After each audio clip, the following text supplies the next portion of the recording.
I wish I could stop that guy. I wish that guy died, but he's here to stay. Oh, bro, you can't. If you think I'm too old for this fight, you need to come tell me in my face. Whoa. Mike Tyson just did something that's turned the boxing world on its head. You'd think we've seen everything by now, but no, this is a whole new level of crazy. Remember that recent press conference? Jake Paul was on a mission, roasting Mike Tyson like it was his job. He even went as far as mocking Mike's illness.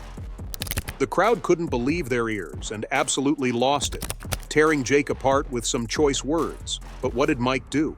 Not a damn thing. He stayed silent, didn't even flinch, and everyone thought maybe Jake had finally outdone him. But no, Mike wasn't out of the game. He was just playing a different one.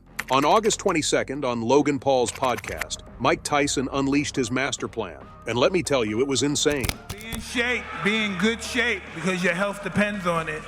But before we dive into the madness of what just happened, let's backtrack a bit because you need the full picture to understand how we got here. So, Jake Paul, the press conference on August 18th was supposed to be just another routine stop on the hype train, but Jake had other ideas. In true Jake Paul fashion, he wasn't just throwing punches with his fists. He was aiming for the knockout with his mouth. He went all in, determined to roast Mike Tyson like it was his last chance to prove something. And here's the thing. Jake wasn't just confident, he was overconfident, strutting around like he owned the place. You could practically see the arrogance dripping off him like he thought his words alone could land the final blow. Hey, New York, shut the fuck up, New York. Hey, boo yourselves. Boo yourselves, New York. Hey, New York, New York, New York, you're just like Mike Tyson. You were good 20 years ago.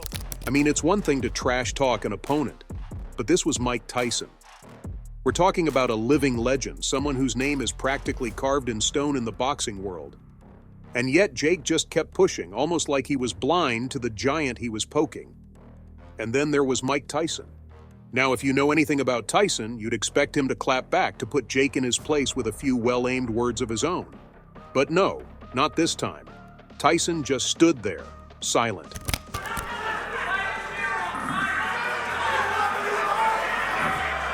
I don't know. Say that again. That's interesting.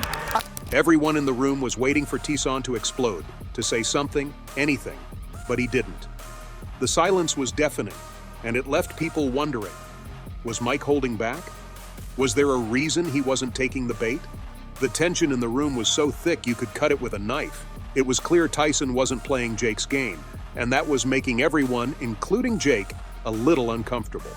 While Jake was busy filling the room with noise, Tyson's quiet demeanor created a tension that had everyone on edge. It was like Tyson was saying, I don't need to match your trash talk because my actions and legacy speak louder than anything you could ever say.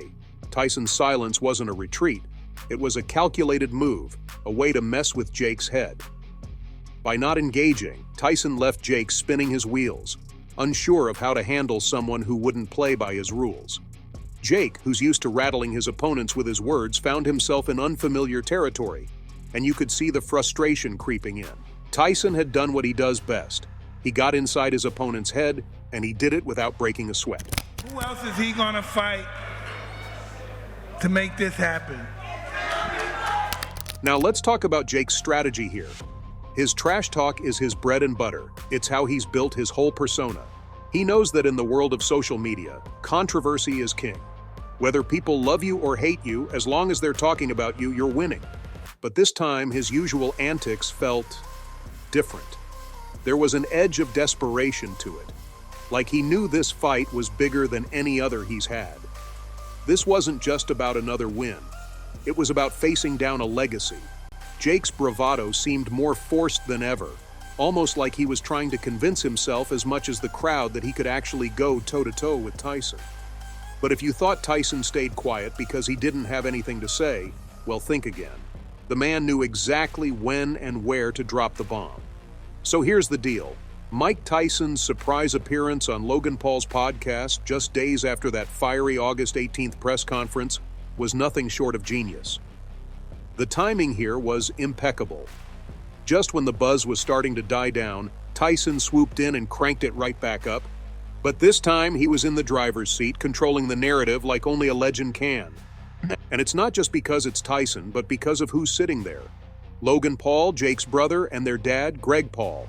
Logan's all smiles at first. thrilled to have a legend like Tyson on his show. But that excitement?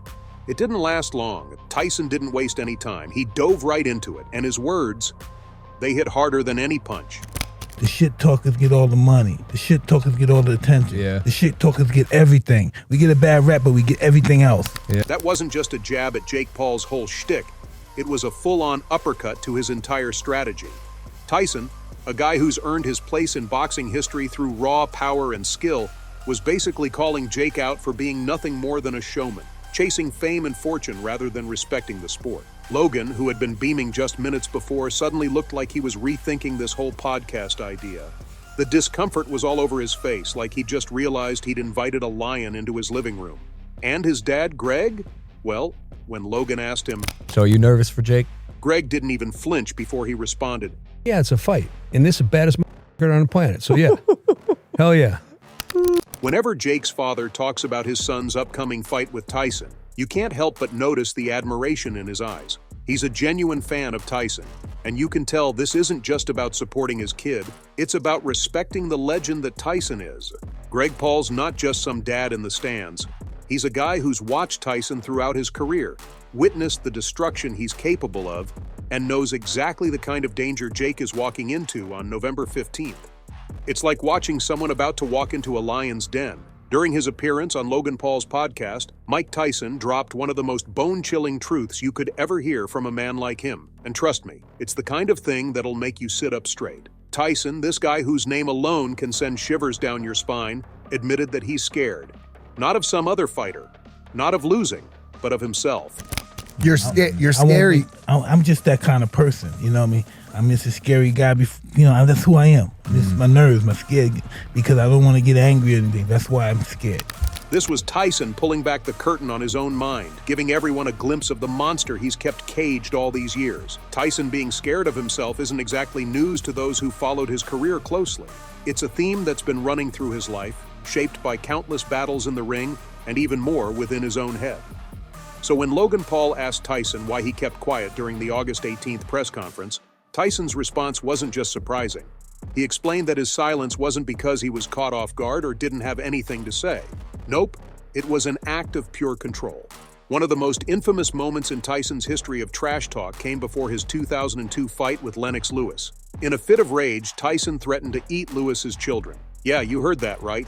He said he was going to eat the guy's kids. I'm the best ever. I'm the most brutal and vicious, the most ruthless champion there's ever been, Tyson declared. My style is impetuous, my defense is impregnable, and I'm just ferocious. I want your heart. I want to eat his children. These weren't just words to intimidate. They were a window into the primal, almost animalistic mindset that Tyson would tap into before a fight.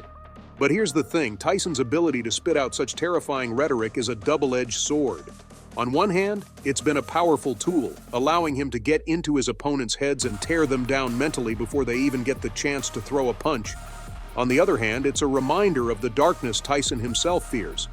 He knows that once he lets that side of him loose, there's no turning back. That's why his silence at the press conference was so significant. Tyson wasn't quiet because he had nothing to say. He was quiet because he knew that if he opened his mouth, the full force of his intensity would come roaring out, and Jake Paul wouldn't stand a chance. Throughout his career, Tyson's trash talk has crossed lines that no one else would dare to. Before his 1986 fight with Trevor Berbick, Tyson famously said, "I'm going to make you my girlfriend." Crude? Absolutely. Shocking? Without a doubt. But it was effective. Berbick, like so many before him, was defeated before the first punch even landed. Tyson's words have always been a weapon, one that he wields with terrifying precision, and one that has made him a figure of both fear and fascination. But as Tyson pointed out on Logan Paul's podcast, there's a world of difference between him and Jake Paul. Overconfidence with anybody in life.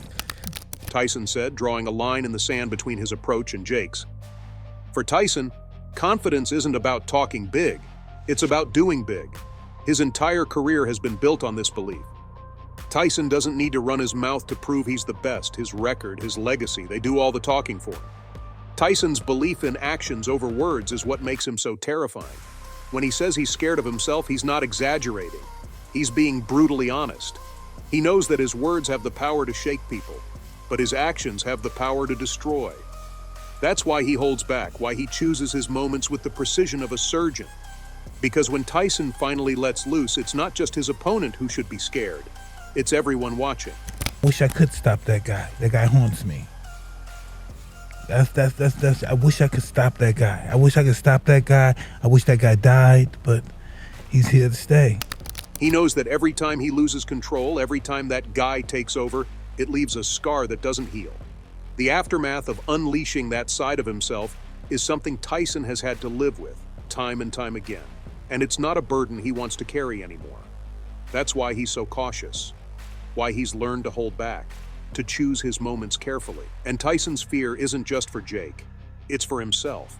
Because he knows that if he loses control, if that guy comes out, it could be the end of everything. And that's a risk Tyson isn't sure he's willing to take.